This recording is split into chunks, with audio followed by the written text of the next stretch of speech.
Welcome back to another episode of Season 2 of Ready, Set, Bake. My name is Raeya, and in today's episode, we're back in the kitchen because we're going to be learning how to master the art of making macarons. Macarons have a reputation for being a very finicky cookie, but today I'm going to be sharing all of my tips and tricks to ensure that you have a successful batch. So here I have all of my ingredients laid out, and you can see I really only have 4 main ingredients. Macarons are super simple, you don't need much to make them, it's more so the technique that we're worrying about. So here I have some icing sugar, some egg whites, some almond flour, and some sugar. So the almond flour I have here is extra fine, and if it's not extra fine, I would actually give it a couple of pulses in the food processor just to make sure it's not super clumpy. I've also aged my egg whites. Now what this means is that I've put them in the fridge ahead of time just so that that extra moisture can evaporate from the egg whites. So the macarons we're going to be making today are French macarons, and this is using the French meringue method. And now what this is you're adding a little bit of sugar while you're whipping up the egg whites. Now there are other types of macarons such as Swiss or Italian. Italian macarons are using the Italian meringue method, where you're making a sugar syrup with sugar and water, and you're pouring that hot syrup into the egg whites. The Swiss macaron method is using a Swiss meringue, and that's where you're heating up the sugar and the egg whites until it dissolves, and you're going to be whipping those up. Since the French meringue isn't as stable as Swiss or Italian, we really want to make sure that we're getting a good stiff meringue. And I find the best way to do that, and the easiest, is to use aged egg whites. It's super easy, super low effort, but I find it has a really great payoff in the end. I also have a bit of titanium dioxide, which is powdered white food coloring. Now this ingredient is totally optional. I just find it helps to preserve the color when we're making the macarons. I find in the oven it can fade a little bit, but this just helps to preserve it a little more and to get those whiter macaron shells. So where color is the most accurate. I also have a small round piping tip, a piping bag, and a scale. Using a scale is super important when measuring your ingredients because it ensures that you're getting consistent results. We really want to make sure that we're getting the most accurate measurements possible, and that's using the scale.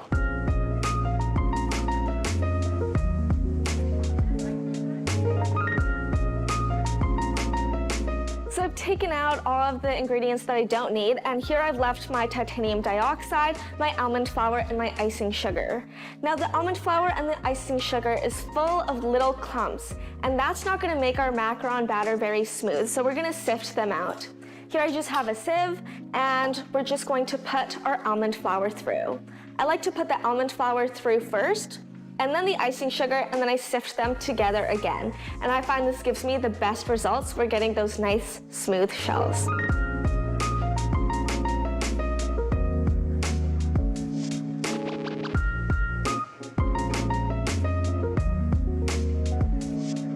Now that I've finished sifting out all of my almond flour onto the parchment paper, we can go ahead and do the same with the icing sugar.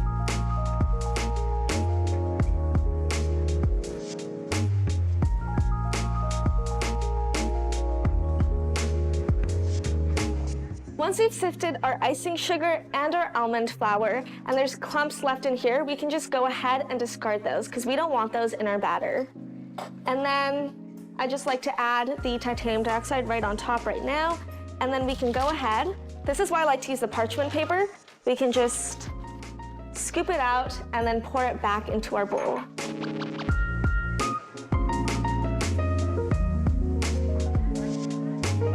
Now I like to err on the side of caution and choose to sift it again one more time just to be safe, but you can go ahead and just sift it through once if you want.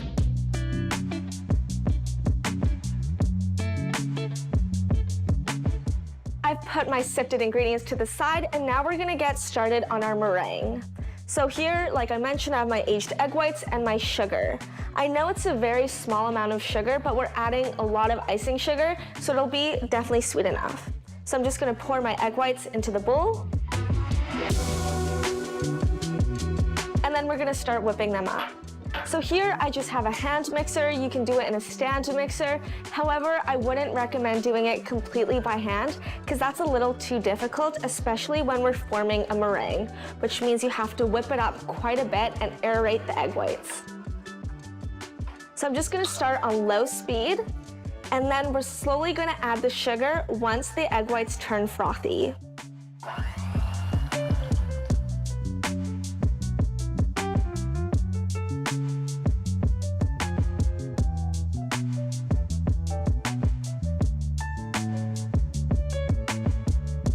I've whipped up my egg whites for a couple minutes now, and it's nice and frothy, and we can go ahead and slowly add our sugar. It's really important that we add our sugar in small increments so it has time to dissolve in the egg whites and form that nice, stable, glossy meringue. So I'm gonna go ahead, put my mixer on low speed, and then I'm gonna slowly add it in, a little bit at a time.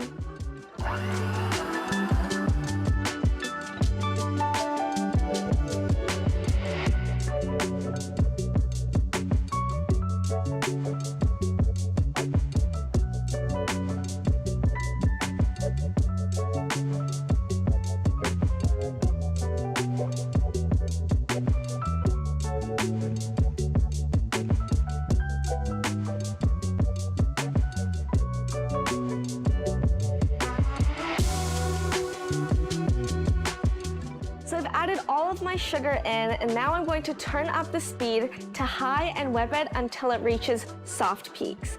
You'll know it reaches soft peaks because when you lift your beaters up, it'll form peaks that angle slightly towards the side, but they're not straight up.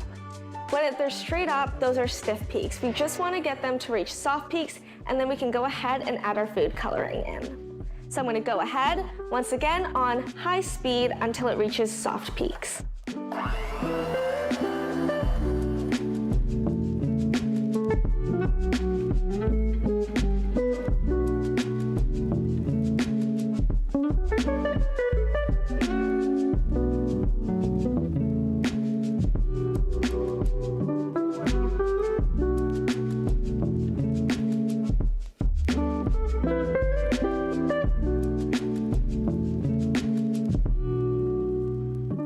So I've whipped up my meringue to soft peaks, and you can see that when I lift the beaters up, it's forming these nice little swoop at the end. So now we can go ahead and add our food coloring in. I'm using gel food coloring because it's the most concentrated, and we really don't want to do anything to sacrifice our meringue, like adding any extra liquid in that doesn't need to be there. So I want purple macarons today, so I'm using a mixture of red food coloring and blue food coloring to get that nice, lovely lilac color. So I'm gonna go ahead, I already have it here on my toothpick. I'm just going to put a little bit onto the beaters, and then we can whip that in. And this food coloring is very concentrated too, so you only need to add a little bit at a time, and you can always add more, but you can never take away. And we'll just do the same with the blue. And now we can go ahead and whip this until it reaches stiff peaks. And you'll know you reach stiff peaks when you pull the beater up, the meringue should stick straight up.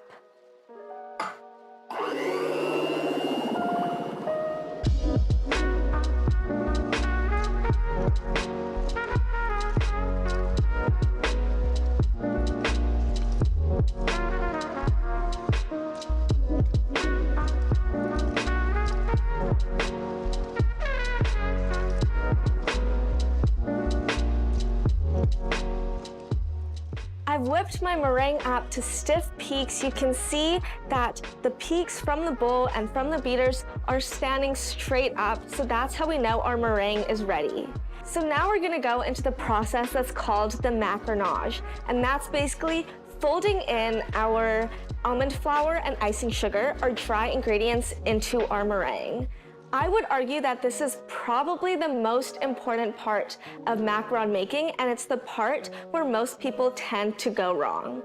The hardest part about this is knowing when to stop mixing. We want to get it to that perfect stage, which is called the ribbon stage or the flowing lava stage. I would say the good rule of thumb to stick to is to make sure that it's flowing in a nice figure 8, and it should flow back into the batter around 10 seconds after you lift it up. So without further ado, let's get into it.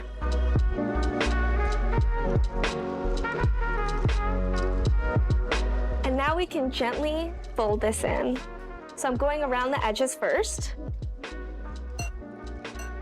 and then just putting it into the center. And I'm going to go around until I see no dry streaks left. So once again, I'm just scraping gently around the edges and then folding that into the center.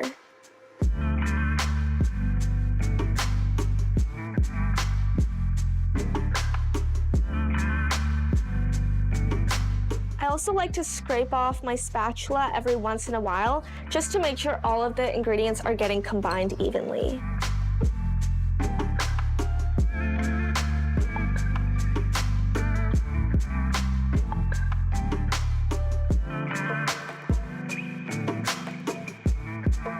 So you can see in my bowl here that there are no dry streaks left. You can't see any almond flour, you can't see any icing sugar in here. And now we can get started on the macaronage. So just like we did right before, we're gonna fold this in gently. We're trying to deflate some of the air bubbles, but not all of the air bubbles. We just wanted to get it to that perfect ribbon stage where the batter is flowing. You can see here, if I lift my spatula up, it's super thick, it's super clumpy, and it's not at all pipeable. We want to get it to that perfect golden consistency. So I'm going around, just like I did before, around the edges, and then I'm cutting into the center. And this is going to slowly get rid of all of those air bubbles.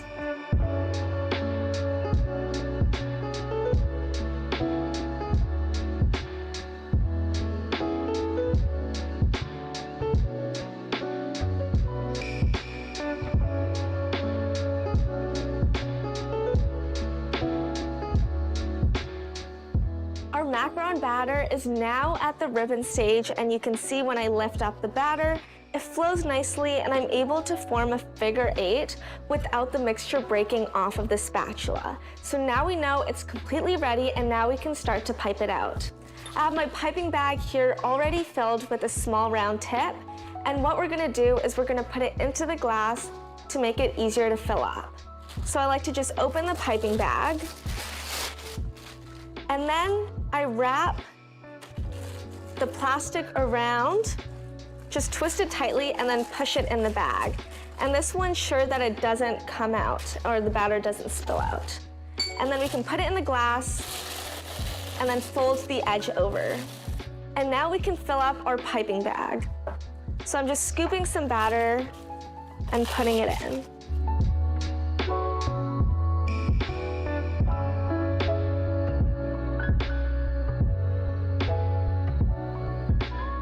And now you can see how easy that was to fill up our piping bag, and it's not gonna spill out or spill everywhere. So we can just unfold it and then squeeze the extra batter down. And the more we squeeze and the more pressure we apply, then it's just gonna unravel and it's gonna start coming out the end. And we can just pipe it out into little circles. All right, and here we have our parchment lined baking sheet, and we can go ahead and start piping circles in. So the way I pipe, I'm holding it upright right now so the batter doesn't spill out and we don't waste any of this goodness, but we're going to flip it over and we pipe, just holding it in one place, applying pressure, and then we flick off. We don't want to pipe in a motion that's going all the way around, because then that's going to get that uneven surface on the macaron. Instead, we want to hold it in one place, slowly moving up just a little bit, and then we flick off. So what I usually like to do if I'm doing it a little faster, I count in my head. So it'll be 1, 2, 3, and then flick off and then move to the next one to make sure that they're all the same size. If you're still finding this a little difficult, there's always free templates online that you can print off and put underneath your parchment paper to make sure that you're getting those even circles. So once again, I'm applying pressure on my piping bag, 1, 2, 3, and then I stop applying pressure and I flick off. So faster, this looks like 1, 2, 3, flick off. And then we're gonna pipe those all across our baking sheet until we fill it up. We wanna make sure we're not piping them too close together because then they can start touching in the oven. And we wanna make sure that there's lots of room for these macarons to breathe when they're in the oven. So I'm going every other row, 1, 2, 3, flick off. 1, 2, 3, and then flick off. And with my wrist, I'm flicking very fast to make sure that it doesn't have a dent on the end or that little place where you can see it stick up. We don't want to bring it directly up because that's gonna create a little divot in the top. And we want those nice smooth shells. So I'm gonna finish piping the rest of these trays and then I'll tell you the next steps.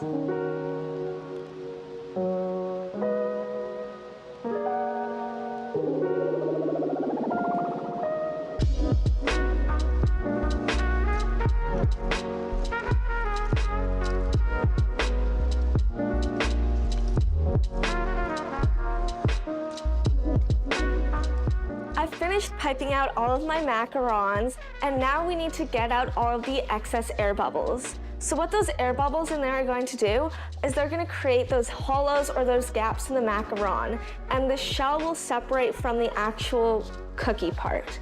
So what we're going to do is we're going to slam them down on the counter so those air bubbles rise to the top, and then we can smooth it out with a toothpick. So just brace yourselves for a moment. This is going to be loud, and we're just going to slam them down.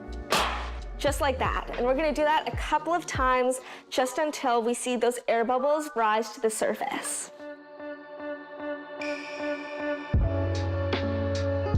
The air bubbles have now risen to the surface and kind of morphed back into the batter. And now we can go ahead with our toothpick and we can just bend down and see if there's any little air bubbles just peeking out, and we can then smooth them out with the toothpick.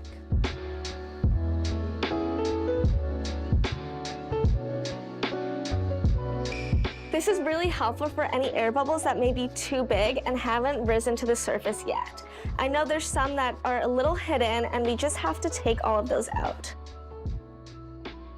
And after we've done that, we're just gonna let them rest for about half an hour to 45 minutes until they form a skin. And this is going to be a nice little shell, and it's what's gonna form our nice smooth tops. And so we form those feet at the end, which are the ruffles around the cookie. So I'll be back in about half an hour. We can bake them off and then we can fill them.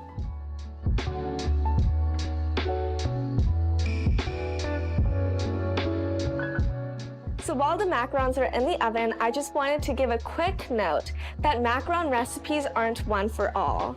I started making macarons about 3 years ago, and it took me almost a year and a half to find a recipe and method that worked best for me. I had to factor all of these little things into my recipe to make sure that it worked for me. So my oven is actually a little wonky and it doesn't close fully on one side. So instead of baking at 300 degrees, I bake a little higher at 325 to balance out that temperature change. So with all of these, I'm baking it at 325, but in your home oven, I would probably bake it at a lower temperature at 300 degrees. So after about 12 or so minutes in the oven, my macarons have come out, and these are the purple ones we made. I also made a batch of green macarons, and what we're actually going to do is we're gonna sandwich the two different ones together. So what I like to do is, these have all cooled down, I'm just going to line them up and just see which ones pair best together. And once I do that, I can just go ahead, I have some buttercream here, this is just plain vanilla buttercream, and I can go ahead and pipe a circle in the center. So I'm just going here, and you can just see I'm piping it kind of about 1 centimeter high in the center, and then I can just take the matching macaron shell and sandwich them together. And look at that. And this is our finished macaron. So we actually want to mature our macarons for 24 hours after we make them. And we're just putting them in the fridge, and that's gonna let the flavors develop. And so you get more of that crunchy outer shell and that chewy inside. You can always enjoy it sooner than that, but I recommend waiting the 24 hours. We've gone through all this work and we want to enjoy them the perfect way.